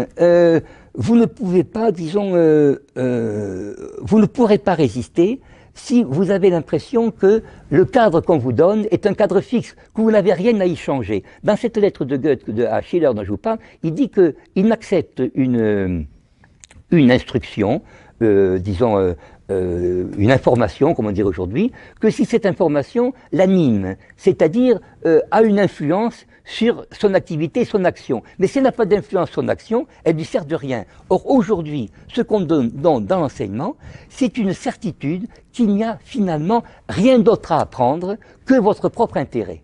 Est-ce que vous voyez? Tout est su. On vous dira, le monde arabe, c'est su, c'est comme ça. Bon, vous avez 2 faits, 3 idées, 4 images, voyez-vous. Vous avez la vie à Rome, la vie même autant des, comment on appelle ça, des monstres préhistoriques, voyez-vous. On ne vous raconte pas que l'homme vivait en même temps que lui, non, pas du tout. Mais les gens ont l'impression que l'évidence ne se discute pas. Ils disent même pas que c'est une évidence. Pour eux, ils sont là, comme disait un de mes camarades qui est un contradicteur justement sur le récentisme, il me disait, mes élèves, il suffit que je leur dise que ce qu'ils me récitent, ça vaut 10, 8 ou 10, voyez-vous, pour être satisfait. C'est-à-dire qu'il n'y a pas l'inquiétude de savoir si ce qu'on sait est vrai ou non. Est-ce que vous voyez? Et enlever toute inquiétude, de même comme médecin, enlever toute inquiétude avec des médicaments. On peut dire que l'éducation est une sorte de médicament. Et pour Nietzsche, ça venait de ce qu'on voulait former. Il ne dit pas un homme normal, mais un homme bien encadré. Et pour lequel le mot culture serait quelque chose qui serait sans mystère, voyez-vous. La culture, c'est ce qu'on a fait. Bon, c'est-à-dire, pour nous les Français, nous avons une culture. Bon, on a Napoléon, on a ceci, on a cela. Bon, on a Henri IV. Bien, maintenant que l'on dise qu'Henri IV décapitait des jésuites, et qu'ils étaient soutenus d'ailleurs par l'Espagne, puis c'était doué, les Espagnols doués. Non, ça, on ne le demande pas. On sait simplement qu'il y a des gloires. J'ai mon programme d'histoire, je l'ai fait, voyez-vous. C'est ça, c'est l'homme programmé que nous n'étions pas. Ça, je peux dire que dans mes camarades de l'école des Chartes, par exemple, étaient des contestataires, mais ils étaient marxistes au début quand ils avaient 18 ans, et quand ils ont vu la vérité, à ce moment-là, ils ont changé de camp, c'est-à-dire qu'ils ont milité pour ce qui... Et ils voulaient trouver. Par exemple, je donne cet exemple d'un professeur de la Sorbonne qui s'appelait Soboul, qui était du Parti communiste, plus communiste que lui, comme on dit, les pieds de mort, on meurt. Mais au moment de passer sa thèse, il a dit, voilà, il m'a donné l'information, il lui a donné l'information que je vous donnais tout à l'heure. Écoutez, on a fait une enquête, je vais vous donner une deuxième enquête, sur la population des villes, des rues. Il n'y avait que 5% qui participaient. Et Soboul faisait sa thèse sur les comités populaires. Et Soboul lui a répondu, il m'a dit, il était là, sur le trottoir, il m'a dit, oh ben je ne vais pas recommencer ma thèse maintenant, voyez, qu'est-ce que vous feriez? On ne va pas recommencer quand même, puisqu'on la présente. Voilà. Cet homme-là, ensuite, a été à la Sorbonne, jusqu'à ce que les communistes aient cédé, après 70, donc le pas. Et cédé, disons, leur chair, ainsi de suite. Vous avez une autre chose, comment dirais-je, alors, aujourd'hui, on dit, on va supprimer le latin, grec, etc. On va supprimer des choses. Mais ce n'est pas, il ne faut pas se battre là-dessus. Parce que le latin et le grec qu'on vous donne est quelque chose de très misérable, qui ne vous apporte rien. Évidemment, vous allez dire c'est mieux que rien. Moi, je dis qu'il vaut mieux quelquefois rien que quelque chose de médiocre, qui vous donne l'impression que vous connaissez quelque chose alors que vous ne connaissez pas la difficulté. C'est comme un professeur de judo qui dirait, voilà, écoutez, vous savez faire tel mouvement, maintenant, ça y est, vous êtes ceinture telle couleur. Non. Il faut qu'il y ait un sentiment d'incomplétude, si je puis dire, d'insatisfaction, ce qu'on appelle d'infini. Ben, c'est le propre de la musique romantique. Évidemment, vous allez me dire, là, vous faites de la germanophilie. Oui, parce que le système républicain en France a voulu tout cadrer. La réaction en France, le conservatisme, a été calqué sur le modèle républicain. C'est-à-dire qu'ils ont voulu faire une réaction, c'est-à-dire qu'ils ont voulu dire, on ne va pas faire comme eux, mais on va adopter les mêmes principes. C'est-à-dire qu'on va dire, voilà, non, c'est pas un tel, notre modèle c'est Louis XIV, c'est un tel, c'est un tel, c'est un tel. Alors je vais vous terminer comment ça s'est passé. Le jeune professeur catalan dont je vous ai parlé, l'érudit, un jour, on lui a proposé d'être professeur à l'école des Chartes. Et son professeur, qui ne faisait que parler de Louis XIV, de la réaction, tout ça, lui a dit ceci, écoute Alfred, il y a un problème. Il est tombé sur un catalan. Il y a un problème. Qu'est-ce que c'est le problème? Il n'a pas dit que c'est le problème. Le problème, c'est que pour rentrer à l'école des Chartes, il faut être dans la franc-maçonnerie. Alors Alfred, qui était anarchiste, quand même de style, pas du tout question. Et au bout de 3 fois, de 3 refus, le réactionnaire, entre guillemets, lui a dit c'est plus la peine de compter sur un poste où que ce soit. Alors il est considéré, je vais dire, comme vraiment le meilleur de tous les camarades que nous avons connus, voyez-vous. Il s'en fiche. Il a fait une grande, je termine sur la Catalogne là-dessus, il était très bon Nietzsche, il connaissait très bien, et Nietzsche lui-même était un homme remarquable. C'est un garçon qui, avant 30 ans, sans doctorat, avait été nommé à Bâle, parce que Bâle faisait partie d'une université allemande, comme toujours. La Suisse, il n'y a pas de frontières, quoi. Et je vous conseille de lire de lui donc les avantages et les inconvénients de l'histoire, qui peuvent sonner à vos oreilles. C'est un peu lourd quelquefois, mais disons qu'il combat l'idolâtrie de l'histoire, d'une histoire qui soit rationnelle. Elle n'est pas rationnelle, l'histoire. Elle n'est pas rationnelle parce qu'on n'a pas de document. C'est pas comme vous dessinez un cercle, vous voyez les propriétés. Mais vous ne pouvez pas dessiner le cercle des Mérovingiens. Nous n'avons pas de texte. Je l'ai dit à Marion Stigo, nullum documentum. Elle m'a dit où c'est? Je dis c'est à Poitiers, je peux y aller, c'est tel étage, tout ça. C'est en latin. Bah oui, c'est en latin. Mais bon, ouais. Demain, ça sera en anglais. C'est en anglais d'ailleurs, pas en anglais, mais une autre.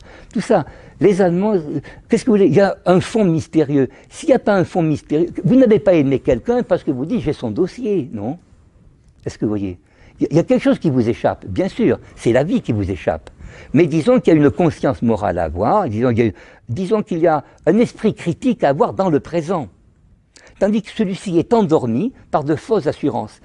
Quand vous interrogez des élèves, ils vous disent, voilà, vous parlez espagnol, vous parlez anglais, monsieur, parfaitement, couramment. Parce qu'ils sont habitués à des conversations, mais ils ne font pas d'exercice. Voyez-vous? Vous comprenez? On nous donnait des livres à lire. Ils n'ont pas de lecture. Ils n'ont pas de lecture. Moi, je disais, bon, des choses comme Dickens, tout ça. On lisait Oliver Twist en seconde, première. Oui, ça m'a permis de parler un peu en anglais avec un accent déplorable, bien sûr, mais enfin, aux yeux des Anglais, à Téhéran. Mais tous mes camarades avaient la même formation. Mais nous n'avions pas l'impression de dominer le sujet. Nous savions que le sujet était vaste. Est-ce que oui? C'est pour ça qu'on aspirait à aller ou à reprendre des études ou à lire. Aujourd'hui, au contraire, vous avez l'extinction de la lecture, voyez-vous. C'est pas que l'image remplace la lecture, mais les gens ne savent même pas lire les images. Est-ce que vous voyez? Ils ne savent pas critiquer. Alors, je crois que ceci, mais ça c'est mon côté non nationaliste, parce que chez nous, on dit qu'il y a des gens familiales du côté de ma mère, disant que nous sommes des gens d'anciens, c'est pour ça que je m'en excuse auprès de l'Espagne, d'anciens occupants de l'Espagne avec Napoléon, c'est-à-dire des Croates ou qui ont occupé l'Espagne, ceux qui ont fait le massacre du 12 de Mayo. Alors, nous ne sommes pas polonais, heureusement, il y a quand même, enfin je dis heureusement. C'est pas ça, non mais certainement des Croates de Marmont, la division Marmont, de maréchal Marmont, et j'ai un peu ce tempérament de là-bas, voyez-vous, de voir un peu les Français de l'extérieur, voyez-vous, et on les connaît mieux. Si j'aime bien la France, j'aime bien Voltaire ou cette chose, c'est que justement, on voit le Français de l'extérieur. Et il faut vous-même essayer, si vous ne pouvez vous voir de l'extérieur que si vous vous sentez vous-même un mystère, d'où viennent les Français? Personne n'est capable de le dire. Même le mot de français. Moi, j'ai mon idée, bien sûr. On dit que ça voulait dire Hans, les demi-dieux, et frei, libre, free. Oui. Bon, A-N-S-E-S, les demi-dieux. On appelle demi-dieux des humains qui se divinisent par le sacrifice. Hein, comme Hercule, comme le Christ, d'ailleurs, si on peut dire, si on le voit du point de vue humain, vous voyez. Moi, je crois que ça vient du hollandais, du frison, franc, from, c'est-à-dire à partir d'eux, et comme franconien, franconie, qui viennent du kana, c'est-à-dire Cannes. Vous avez Strauss-Kahn, c'est le même mot. Le kana, Cannes signifie le canot, en indien d'ailleurs, hein, en indien aussi, en amérindien, dire quoi, le canot. Ça signifie tellement ce qu'on appelle le khanat, donc en Asie centrale, c'est-à-dire une sorte de pouvoir impérial. Ce sont des gens qui viennent de l'Asie. Moi, je crois que c'est ça qu'on désignait notre origine commune évidemment, et de même que le mot d'Iber serait le même mot que Sibérie, c'est l'allemand Zip, qui signifie bien sûr la souche. Voyez-vous, je ne connais pas pour l'Espagne, je ne peux pas affirmer, mais je peux vous dire qu'il faut se débarrasser d'une fausse antiquité qui soit trop visible, qui n'existe pas, et il faut au contraire chercher, ne pas se contenter d'histoires même auxquelles Nietzsche semble croire à un moment donné, de l'origine animale de l'homme, voyez-vous. Non. Bon, si je vous dis mon histoire de l'origine de l'homme, bon, vous allez rire, donc je préfère ne pas dire. Moi, je crois que l'homme n'est pas autochtone. Je crois que l'homme n'est pas autochtone. Je crois que l'homme, c'est-à-dire qu'on dit, j'ai vu des extraterrestres, oui j'en vois, ils sont devant moi, quoi. C'est-à-dire que nous venons de l'extérieur. Évidemment qu'on vient de l'extérieur. Il est certain que c'est Kant qui l'a dit, hein, les Sternbewohner, les habitants des étoiles. Leibniz appelle ça les hommes planétaires. Bon, vous allez me dire, bien sûr, bon, d'accord, c'est pas Cohn-Bendit, hein, mais c'est quand même Kant et Leibniz, le créateur du calcul infinitésimal. Oui, et on peut dire qu'on le trouve dans les textes, voyez-vous. Moi, je le crois. Bon, je le crois parce que ça me semble vraisemblable. Hein. Et je ne crois pas que l'on vienne, je crois que les animaux même viennent du monde extérieur, ne sont pas nés avec. Que le jaguar, c'est le mot allemand Jäger, le chasseur, bien sûr. Bien sûr, le crocodile, c'est schrecklich. Enfin, tout ça, c'est l'histoire de Noé, si vous voulez, l'histoire de l'arche de Noé. Alors évidemment, on le ridiculise avec quelque chose d'impossible, voyez-vous. Mais en fait, l'image qu'on prétend transparente cache la réalité. Est-ce que vous voyez? Ça, je crois que c'est ça. Bon, il y a un homme que j'ai fait des poèmes sur lui, vous voyez, c'est Landmann, Erhard Landmann, oui, qui a, je crois, 78 ans maintenant, oui, qui est mi-saxon, mi-flamand.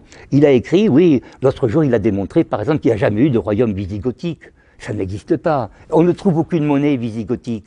Vous avez un empire qui succède à l'empire romain, avec qu'on appelle des inspecteurs des finances, comme ils avaient, non? Avec des recensements, il n'y a pas de monnaie. On ne trouve pas de monnaie. Alors on dit non, ils avaient encore le troc. Non, mais ça ne tient pas. Alors c'est vrai que j'ai visité le musée visigothique à Madrid, oui, bien sûr, mais ça c'était une sorte de... Non, on ne trouve rien. Toulouse, bon, j'ai vu dans cette thèse-là de Landman, on dit que la langue latine est une langue continue, c'est-à-dire qu'il faut lire les mots, que les mots anciens n'avaient pas de séparation comme nous faisons. Et donc, par exemple, j'ai lu de lui un extrait de l'Évangile selon saint Matthieu, c'est dans lequel vous avez le Christ qui soupire, vous savez, la mort des derniers mots du Christ. Bon, je dois dire que c'est très intéressant de voir que ça signifie bien sûr tout autre chose que le texte qu'on nous dit. C'est-à-dire, nous n'avons pas affaire à des créateurs de faux, nous avons affaire à des déformateurs. Est-ce que vous voyez la différence? Et vous n'êtes pas, on n'a pas affaire à une destruction de l'enseignement, je permets de faire l'analogie. On a affaire à des déformations de l'enseignement. Par exemple, le mot de Christ, bon, je pense que c'est moi, vous me demandez mon avis. C'est le mot Gerüstet en allemand qui signifie armé. C'est l'homme qui est armé pour le bien. Bon, et Jésus-Christ, ça s'écrit J-H-E-S-U-S dans les vieux documents. En anglais, c'est le I qui signifie le E. Jésus. Christ, ça signifie Ich heiße gerüstet, puisque Ich heiße, ça signifie je m'appelle, ça signifie je suis. Bon, c'est du très vieux germanique, ce qu'on appelle dans les Nice l'allemand archaïque. Alors qu'est-ce qu'il appelle l'allemand archaïque? Les gens ont une même langue, sauf le teuton a conservé le naturel. Vous voyez, c'est tout. Vous pouvez vous savez que bon, j'ai la discipline chiite en Iran, j'ai adopté, mais on dit par exemple Bismillah Rahman Rahim. Bon, oui. On le dit que ça veut dire par le Dieu miséricordieux, tout miséricordieux. On peut également, moi j'ai une traduction, évidemment, je m'excuse de dire ça devant le clergé, je leur dis en allemand archaïque, évidemment, c'est tout à fait différent. Oui, c'est autre chose. Mais il n'empêche que l'intention étant bonne, on peut quand même prendre, de même que le mot évangile. Le mot on dit ça signifie la bonne nouvelle, voyez-vous. Mais le Ev, à mon avis, signifie éternel, voyez-vous. Angel signifie... l'angle, c'est-à-dire les anges, et on peut dire que c'est évangélium, le signifie autour d'eux, c'est-à-dire autour de la loi des anges. Ève signifiant l'éternel ou la loi. Par exemple, Ève, le mot de Ève, vous avez Ève, E-W-E, signifie éternel, mais en allemand, E-W-E, ça signifie aussi E-H-E, le mariage, parce que l'éternité ou la loi, est éternel, le mariage est une institution éternelle. Bon, le mot de angle, vous l'avez. Pourquoi on appelle un territoire africain l'Angola? Parce que les étrangers ont demandé, les Portugais ont dit aux gens, comment vous appelez un homme ici? Et ils ont dit, on s'appelle Angue. Et Angue, oui, on s'appelle anglais. Oui. Alors ça, c'est en Allemagne qu'on le dit. Bon, c'est Madame Merkel. Bon, vous allez me dire, bon, oui. Oui, si on ne dit pas. Si je dis, bon, si je veux passer au cabanon, évidemment, c'est facile, je raconte ça, on me donne 3 ou 4 médicaments, c'est fini, voyez-vous. Mais je crois qu'en Espagne, on est un peu porté à cela aussi, mais je trouve que vous avez également le mot de Bible pour le dire la Bible aussi, qui n'a rien à voir avec le mot de livre. Le mot, en grec ancien, on ne dit jamais un livre, biblos. On ne dit jamais biblion. C'est du grec très postérieur. Il n'y avait pas de livre, de toute façon. On ne pouvait pas dire un livre. Alors on dit c'est biblos, bon pourquoi pas. Non, ça ne tient pas. De même que je pense que le vénéré Mohammed, par exemple, n'est pas un nom d'homme, mais simplement l'épithète de Mahamad, c'est-à-dire 2 fois grand. Oui. C'est Maha de Néga et Mad, du Mad de Mahatma, oui, 2 fois grand. Et quand on dit Mohammed à un cousin Ali, ça signifie Mahatma Ali, c'est-à-dire le très grand. On peut dire que c'est éternel. On le trouve souvent dans les papiers mexicains, par exemple, le L. Vous savez qu'en mexicain, vous avez le dieu Wotan, par exemple. Vous savez ceci qu'en mexicain, dans les pyramides, il y a Wotan. Bon, ben, on le voit écrit, attention, en lettres latines. On l'écrit en lettres latines. Ça, c'est Landman qui a dit qu'il était amérindien. C'est pas Wotan en lettres je ne sais quoi. Non, c'est Wotan. Vous avez W ou V-O-T-A-N. Wotan. Ah, c'est tout. C'est-à-dire qu'il n'y a pas de lettres latines. Ce qu'on appelle, à mon avis, les lettres latines sont des lettres qui sont véritablement des lettres constitutives. Voyez-vous? Alors, je peux vous dire, ça a été étudié également dans le passage au chinois, au japonais. Le mot de li signifierait peuple. Vous avez dans liturgie, les œuvres du peuple. Hein, vous avez 2 mots. Le mot de démos, par exemple, qui signifie le peuple. C'est 2 masses en vieux hollandais, c'est-à-dire la masse. Voyez-vous? Ainsi de suite. Et ainsi de suite. Vous pouvez, je ne sais pas, le mot de livre, je connais la Chine un peu, c'est aussi un mot qui se trouve en chinois. Le mot de mine signifiant peuple. On le trouve ce mot, on dirait que c'est une mine. Vous l'avez dans le Viet Minh, par exemple, tout ça. Ouais. Essayez, allez à Borobudur. Je ne sais pas si vous allez à Borobudur. Voyez les statues de Borobudur, vous allez à Borobudur. Bon, c'est là que vous pouvez voir qu'il y a une vraisemblance, au moins à ce que je dis. Évidemment, on ne peut pas l'expliquer autrement. Qu'est-ce que c'est? C'est une fantaisie? C'est quoi? C'est Dali qui a fait ça? Non, non, non. Mais ça, on ne peut pas le dire. Par contre, ceux qui nous gouvernent le savent. Lisez quand même, bon, c'est un homme, enfin bon, je ne vais pas faire de critique, chacun, mais lisez, comment ça s'appelle, le physicien Petit, par exemple. Petit dit des choses qui sont justes. Bon, évidemment, il a sa nature, mais disons qu'il prétend que les Américains, que ceux qui nous gouvernent, par exemple, comme Kissinger, par exemple, je connais Kissinger, je veux dire le Kissinger américain, qui ne s'appelle pas Kissinger, évidemment, il est du village de Kissinger, que j'ai connu, le village, je veux dire. Eh bien, Kissinger a dit qu'un jour, il y a quelques années, je crois 4 ans, là, un mois de janvier, que les Américains ne craignaient rien, qu'ils avaient des armes redoutables, bien sûr, oui, oui. Et c'est des armes qui viennent de l'extérieur, bien sûr, c'est pas fait avec le génie américain. Mais non. Et c'est cela qu'on va avoir dessus. On habite l'univers, on est sur Terre, oui, mais de l'autre côté, enfin, au XVIIIe siècle, il y avait des gens qui avaient l'idée de l'infinité de l'univers. Voyez-vous? Et aujourd'hui, on ne l'a pas. On vit dans un monde clos. Alors on prétend au contraire dans l'enseignement qu'on sort d'un monde clos pour aller vers un monde ouvert. C'est le contraire, on vous enferme là-dedans. Alors de temps en temps, vous avez le pape qui dit « Ah oui, on a des relations avec l'extraterrestre, vous voyez ?»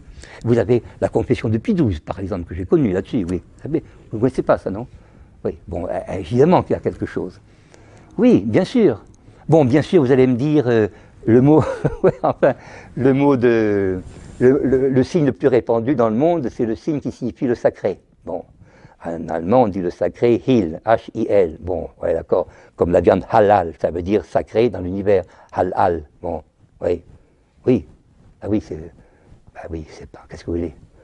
Qu'est-ce que vous voulez? C'est.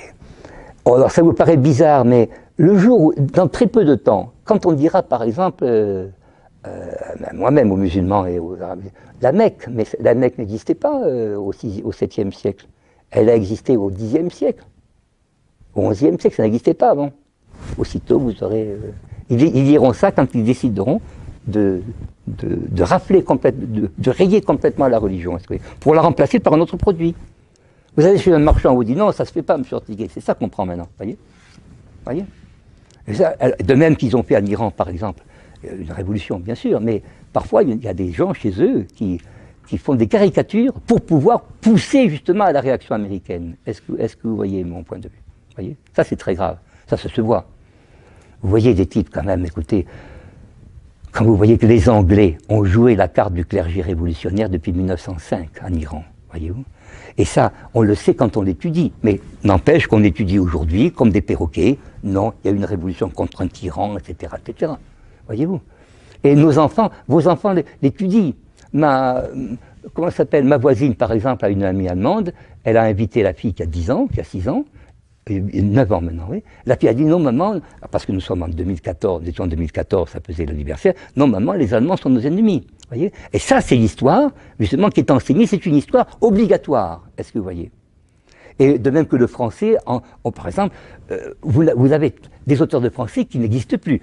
Notre amie, voyons, la jeune femme qui parle, comment ça s'appelle, qui parle contre Voltaire, oui, qui est venue ici, oui. Oui, Sigo, bon, je l'ai dit, pas de contraire, mais Voltaire est censuré. Vous avez L'Essai sur les mœurs, par exemple, qui est, je terminerai là-dessus sur Voltaire, L'Essai sur les mœurs et l'esprit des nations, 1763. Il a créé là-dedans, dans une lettre à sa femme, qui était la marquise du Châtelet, qui était traductrice de Newton, on ne vous le dit pas ça, on dit qu'on voulait Voltaire. Il avait une femme de la plus haute noblesse, lui-même appartenait à la noblesse, de par sa mère, ancienne noblesse aristocratique, c'était des noblesses militaires, et qui ne remonte pas, bien sûr, au 8e siècle, non. Arrêtez-vous au 10e, à mon avis, c'est suffisant.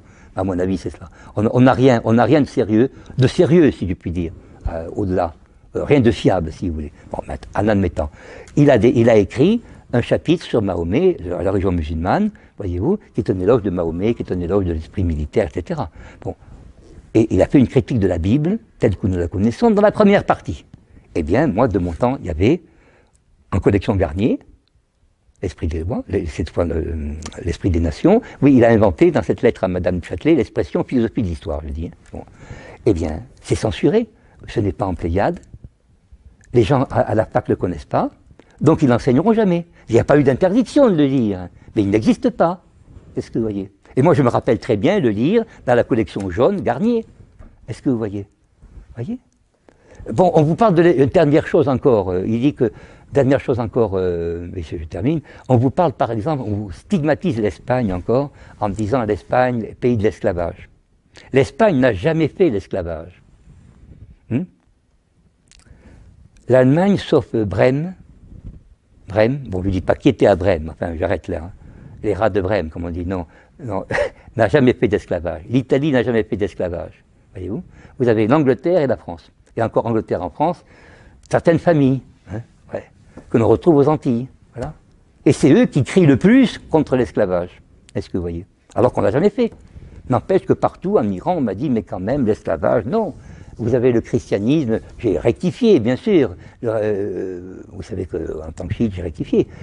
J'ai dit, non, vous dites qu'on disait que la femme n'avait pas d'âme. Mais vous me citez un concile qui n'a jamais existé.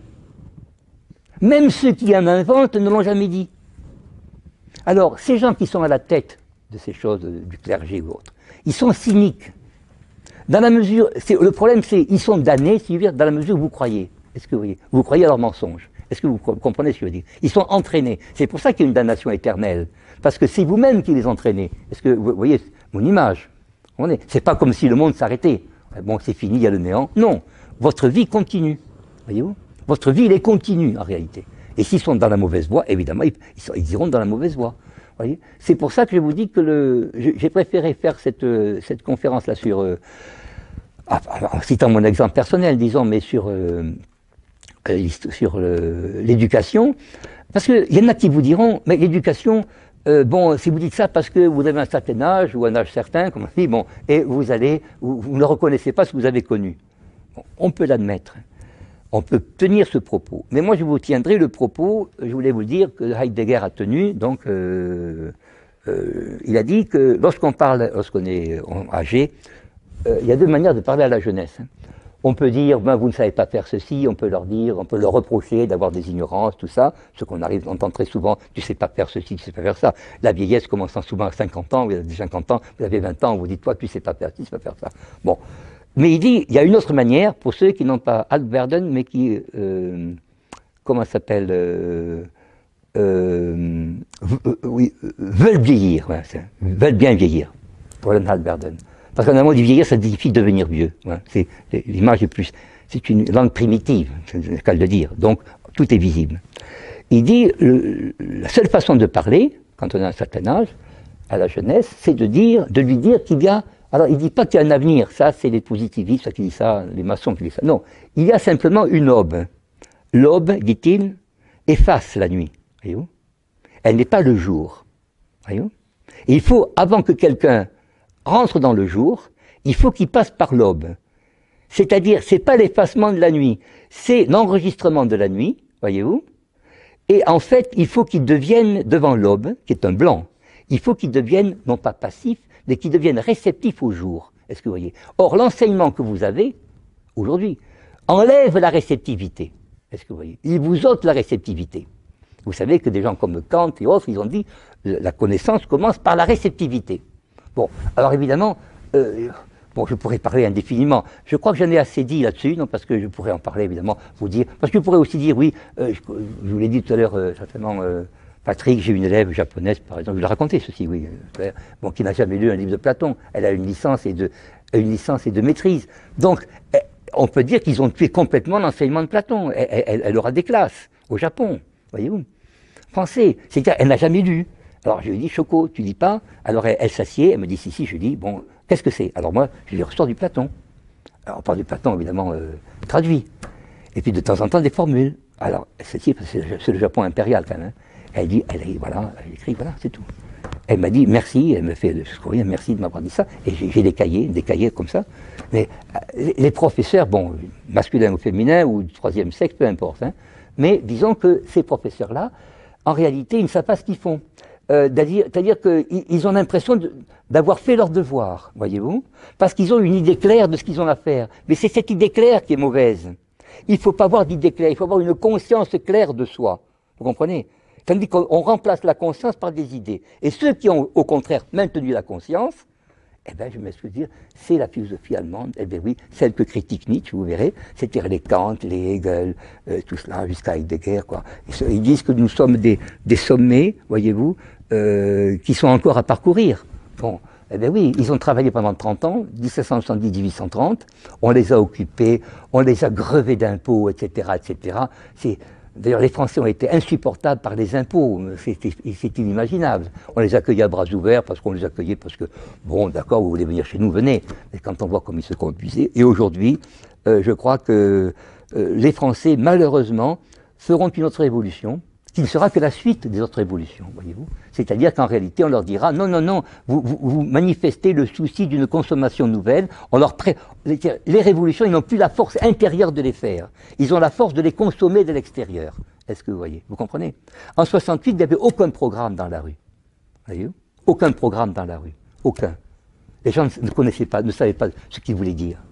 Vous demandez à quelqu'un le programme, il ne l'avait pas. Est-ce que vous voyez? Bon, c'est tout. Bon, je ne sais pas, ailleurs, il y avait un programme. Bien. Je ne sais pas, moi, dans tout le pays, il y avait un programme. En Espagne, il y avait un programme. Bon, un peu d'ordre, même dans Le Pen, il y a un programme. Je ne sais pas, enfin, même dans un peu d'ordre, dans Metternich, en Autriche, il disait, bon, l'ordre, c'est la conservation, c'est pas le repos du désordre. Tandis que nous avons du désordre, le repos du désordre, voyez-vous, et ainsi de suite. Et vous verrez que ce que nos adversaires ont obtenu, c'est en cassant les familles, ils ont cassé non pas le principe d'autorité, mais la nécessité pour quelqu'un de recourir à une autorité parce qu'il ignore quelque chose. L'enfant croit savoir. Est-ce que vous voyez? Le père croit que l'enfant sait. Il croit que son maître sait. Et ensuite, comme il se fatigue, ben, il dit, bon, de toute façon, à quoi ça sert de savoir? À quoi ça sert ceci? Ça sert le nihilisme. Eh bien, écoutez, l'essentiel, c'est de gagner un peu d'argent. Il ne sait même pas que son argent lui échappe, voyez-vous. Alors, dans ces cas-là, qu'est-ce que vous pouvez faire d'actif? C'est-à-dire, c'est quand même la leçon pratique à retenir. C'est justement de vous défaire vous-même de certaines certitudes. C'est-à-dire d'aller chercher, évidemment, vous allez par exemple... m'excuse de dire d'aller à Barcelone. J'aime bien les Barcelone à cause des livres d'occasion. Bon, vous avez de magnifiques librairies à Barcelone. Essayez de regarder le passé, je sais pas moi. Essayez de voir, par exemple, je sais pas, de la littérature castillane, la littérature. Arrêtez faites comme Dali, si je puis dire. Soyez catalan, par exemple, et prenez l'Espagne pour une grandeur. Est-ce que vous voyez, c'est ce qu'il disait à la fin de sa vie. Vous savez qu'à la fin de sa vie, il disait que l'Espagne c'était un principe. Vous voyez, et c'est tout. Moi j'ai fait mon discours, je termine là-dessus. J'ai vu qu'on appelle une Basque près de chez moi, qui est mariée à un Syrien. Elle m'a dit, j'étais désespéré de voir que les Français ne connaissaient rien sur la Syrie. Puis un jour, je me suis dit, vous avez parlé de l'Espagne, et mon père était aviateur en Espagne, dans les rangs nationaux. Et il me dit, quand vous avez dit à la fin, il faut une Syrie, une grande des libres, alors là j'ai compris, il m'a dit, vous savez, une femme exaltée, les Basques, quoi, que nous avions une chance de l'emporter. Ben oui, c'est un peu le Hariba que je vous dis tout à l'heure. Un homme comme Bachar, par exemple, écoutez, prenons, vous aimeriez que vous pas. Un homme comme Bachar, par exemple, il avait appris le français chez les religieux. Bien. Parce que les Syriens, le christianisme est né en Syrie. En Syrie, on trouve quelque chose. Là, en Palestine, on ne trouve pas. Hein, mais en Syrie, on trouve au moins des monastères. On trouve des monastères. Bon, moi, je pense, comme Fomenko, que ce qu'on appelle... le temple de Salomon, c'est, comment s'appelle-t-il? Le temple c'est Soliman le Magnifique, quoi, c'est à Constantinople. Enfin, ça, c'est... regardez Fomenko, hein, c'est bon. Je sais que mes amis de Marseille n'aiment pas, mais c'est bon. Mais voyez-vous, dans cette Syrie chrétienne, il avait appris le français, et il a voulu aller en Suisse, apprendre... D'abord, il a fait des études en Suisse, et puis il a voulu faire des études de médecine en France. Et on lui a dit en France... On a vu un arabe en France, vous voyez, un arabe qui n'était pas, je veux dire, de l'armée française, vous voyez, un arabe, quoi, vous voyez, un arabe de Syrie. Syrie, c'est très mauvais. C'est là où Moshe d'ailleurs a perdu un œil, vous voyez, en se battant pendant la guerre. Eh bien, on lui a dit non. Alors qu'il connaissait le français. Il est parti en Angleterre apprendre l'anglais pour devenir un médecin, il est pédiatre, vous savez, en Angleterre. Bon, c'est tout. Et un homme comme lui, vous voyez comme il parle, enfin, vous voyez que c'est un homme qui a quand même une certaine intelligence, il a un bon sens. Je veux dire que, bon, mes camarades aussi, enfin, le mari d'une amie, n'en parlons pas, il me dit toujours, oui, il tue des enfants tous les jours. Je lui dis, qui c'est qui t'a dit ça?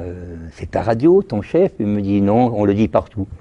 Il dit, n'écoute pas long. J'ai dit, essaie de voir, est-ce que tu sais par exemple que monsieur un tel sait ceci, qu'il a fait ceci, qu'il a fait ça?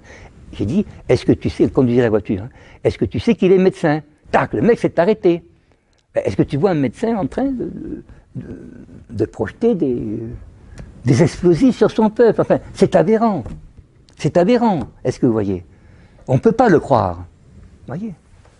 Je ne sais pas comment dire. Et pourtant, on le croit, d'abord par nécessité, et puis si dans une société vous ne le croyez pas, bon, on vous dit que vous êtes terroriste. Bon, si vous dites que le terrorisme... Moi, j'étais dans le train tout à l'heure, on m'a appelé sur le terrorisme. Vous voyez? Bon, j'ai répondu, et puis il y avait un gars un Parisien qui avait ses deux chiens, il m'a dit, ah monsieur, merci, vous avez parlé sur le sionisme, etc., c'est très bien. Oui, mais allez dire quelque part, vous n'osez pas dire que le terrorisme qui est dirigé contre lui, par exemple, est soutenu par des officiels à l'étranger, que même les gens de l'armée française sont écœurés de cela, voyez-vous. Mais ils vivent eux-mêmes dans la terreur, parce qu'on leur dit, si vous protestez, eh bien, c'est votre fille qui n'aura pas le concours tel, c'est votre fils qui aura peut-être un accident, parce que vous savez, avec une voiture, on a souvent des accidents, ainsi de suite. C'est comme ça que les gens marchent, voyez-vous. Voyez-vous. Et les gens n'ont pas envie qu'on apprenne leur mort à l'avance, comme De Gaulle. Voilà. C'est tout ce que... Patrick, je vous remercie. Il fallait m'interrompre, vous n'êtes vraiment pas des Français, il fallait m'interrompre, crier, non, c'est ça. Écoutez, vous êtes très sympathique, je vous remercie, et puis écoutez, si vous voulez me poser des questions, c'est pas du tout un solipsisme, hein. Non, ne sais pas.